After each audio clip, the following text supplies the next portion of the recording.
تالیفات on line book store.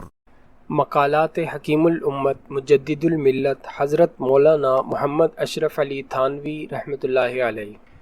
عنوان ہے خرق عادت اشیاء کو دیکھ کر دھوکہ نہ کھانا۔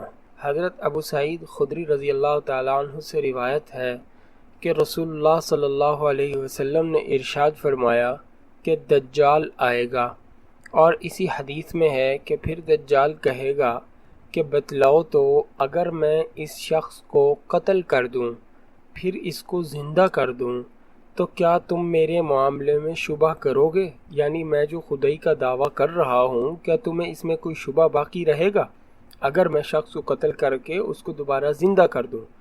وہ لوگ اس کے معتقدین کہیں گے کہ بالکل نہیں، پس وہ اس شخص کو قتل کر دے گا اور پھر زندہ کر دے گا۔ بخاری و مسلم۔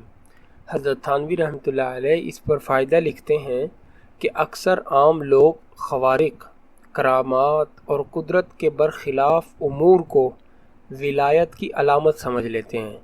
اگر کوئی ایسی چیز ظاہر ہو جائے، کوئی کرامت یا کوئی ایسی قدرت کے خلاف کوئی چیز ظاہر ہو جائے، جیسے کوئی شخص ہوا میں اڑ رہا ہے، کوئی شخص پانی میں چل رہا ہے، تو اس کو ولایت کی علامت سمجھ لیتے ہیں، حالانکہ یہ سخت غلطی ہے۔ حضرت فرماتے ہیں کہ دیکھو دجال سے زیادہ گمراہ کون ہوگا، اور احیاء میت یعنی مردے کو زندہ کرنے سے بڑا امر کون سا ہوگا کہ اتنی بڑی چیز وہ کر دکھا رہا ہے، اور اتنا بڑا امر خارق وہ ہمیں دکھا رہا ہے کہ مردہ کو زندہ کر کے دکھا رہا ہے، لیکن باوجود اتنے بڑے خارق کے صادر ہونے کے دجال کے گمراہ ہونے میں کس کو شبہ ہو سکتا ہے؟ تو اس غلطی کی اصلاح نہایت ضروری ہے کہ ہر خرق عادت کو ولی سمجھ لینا۔